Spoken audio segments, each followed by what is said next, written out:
In week 2 of Steelers training camp, there have been a couple of undrafted rookies that are trying to make the 53-man roster.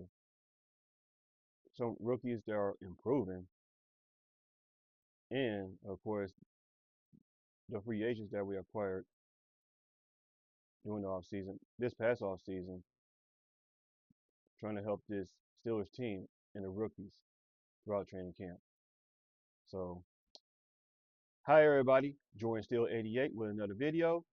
This is week 2 of Steelers training camp recap. So let's jump right into it. Well, there have been, like I said in the beginning of this video, there have been a couple of undrafted rookies that are trying to make the 53-man roster. A couple of rookies trying to elevate their play on the Steelers team, and the free agents trying to help this team, especially the veterans, trying to help out the young guys on this team. I'm gonna start with the undrafted rookies. The undrafted rookie that could be a sleeper and turn out to be a gem is Rock Taylor. Now, Rock Taylor, he was an undrafted rookie out of Memphis, and he like a Steelers wide receiver, 6'2", 225 pounds, or could be a little bit lighter than that. But Rock Taylor is a physical wide receiver. He might not be a fast receiver, but he's a possession wide receiver, in my opinion. Because I got a feeling this guy could turn out to be our number 2 wide receiver, but he's got ground to make up. And he's behind guys like Roman Wilson, Calvin Austin III, and Robert Woods in that wide receiver room. Because I know I was saying in my previous videos that we need a number 2 wide receiver. Rock Taylor could be that. Because he reminds people of Hines Ward and Antonio Brown mix. Hines Ward because of physicality, and Antonio Brown with his catching ability. So, so that's Rock Taylor right there. Another undrafted rookie that he hasn't done much though, but I got a feeling that in preseason he could turn it on, which is this Saturday during the recording of this video. So, and that is Sebastian Castro. That Sebastian Castro came out of Iowa along with Caleb Johnson and Wyatt Black. The guys I want to talk about in this video. But anyway, Sebastian Castro could be that playmaker at safety or nickelback for that matter. Because his game reminds me of Troy Polamalu. I was seeing the highlights of his play in Iowa. Do I think he'd be like Cooper DeJean type of player? That could happen. Because Sebastian Castro, I know he's not done a lot. I understand that though, but I know he's behind guys like Juan Thornhill, Miles Killebrew when it comes to safeties. But he could be that free safety though, although he's got playmaking ability as a strong safety. But Sebastian Castro can come out and be that playmaker alongside Deshaun Elliott because we lost Micah Fitzpatrick. Because I got a feeling that Sebastian Castro, if he turns up in preseason this year, there's no way that he can't make the 53-man roster or practice squad. So, because I got a feeling that Sebastian Castro can make that either a 50-man roster or the practice squad. So, yeah.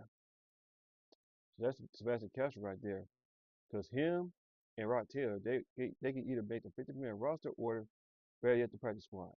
So, we'll see. So, and let's talk about the rookies. The guy that I've been hearing a lot on old social media is Wyatt Black. I was saying this on social media that Wyatt Black is that underrated monster. They say he's been playing better for a nose tackle, but he's been getting some reps at defensive end for the 3-4. But that's taken over by Derek Harmon, what I'm going to talk about. Because Wyatt Black, we drafted him to be that nose tackle because he can clog up the runs. He don't have to rush the passer all that much. And he's bringing those Casey Hampton vibes back to the Steelers. Now, do I think he could start? Probably not this year. But because I got a feeling when Cameron Hayward retires, that's going.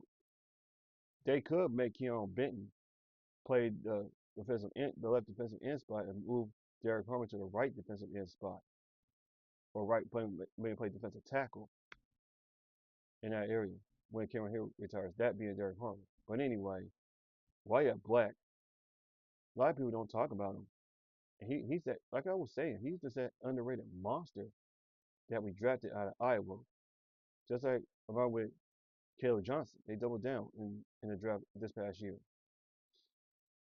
So, 'cause I got a feeling Wyatt Black could turn out to be something special. Even had to spell out Keanu Benton during the 2025 season, if all goes well.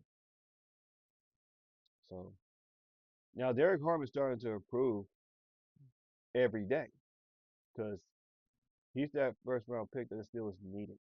Because Derek Harmon is going to be that monster. I tell you that right now. Because he could be one. He could be a candidate for defensive rookie of the year if he can keep up his play and elevate every day in training camp and learn from guys like Cameron Hayward from the defensive line. So Derek Harmon can keep up the work, man. And let's talk about Caleb Johnson. Now Caleb Johnson, I mean, he may not be that number two back, but I've been hearing because it seems like I know it hasn't been in training camp, but it seems like he's starting to become more than a number two back. But I know I got a feeling that he's going to spell Jalen Warren from that running back spot because we expect Jalen Warren to be that primary back for the Pittsburgh Steelers. But that doesn't mean that Caleb Johnson ain't going to get no playing time at all. Because I got a feeling that Caleb Johnson was using his speed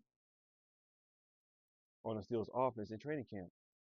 I mean, he may not be the fastest, but when he hits that hole, he is off to the races. And he's bringing this Le'Veon Bell vibes back, something that we've been missing.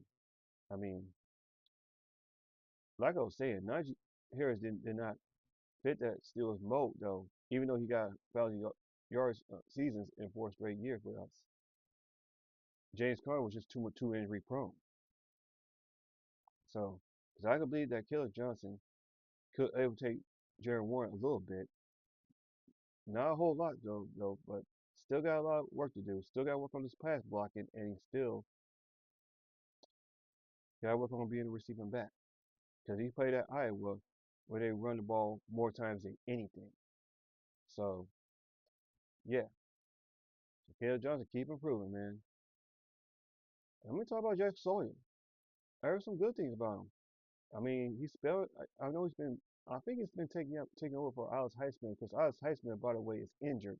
Has that groin injury that's going to keep him out a while. But Jack Sawyer, he's starting to pick up the slack a little bit. So, because we brought him in to spell guys like T.J. Watt and Alex Highsmith. Same thing we're doing with Nick Herbert. So, yeah. So, yep. Yeah, so that's Jack Sawyer right there. Will Howard, man, what else is new for Will Howard? He is improving and getting better as a quarterback. This guy is just gets better and better and better. I mean, he's making smart passes though, for what I'm hearing, or what I'm seeing these clips on over social media for about Will Howard. This guy just improves. He's picking Aaron Rodgers' brain and making smart decisions with the ball. So yeah, Will Howard, man, keep improving, dude. Sooner or later, you could be a great quarterback for the Steelers in not so distant future. Just keep picking Aaron Rodgers' brain, and you'll be a great quarterback, man. Hopefully. So, like you said, it's your mission to make teams regret not picking you, though. So yeah. So, so who else I want to talk about? Now let's talk about the guys that we acquired in free agency. Guys like Jalen Ramsey.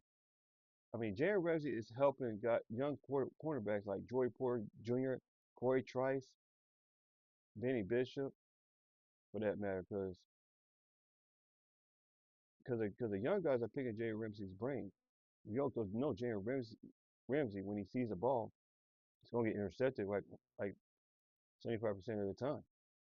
because his cover skills has been phenomenal all these years. I know he's up he's in his 30s now, but excuse me, but young guys are picking his brains and helping the cornerback room. So yeah, so that's Jared Rims right there. So and Aaron Rodgers, I mean, he's starting to play a little bit better.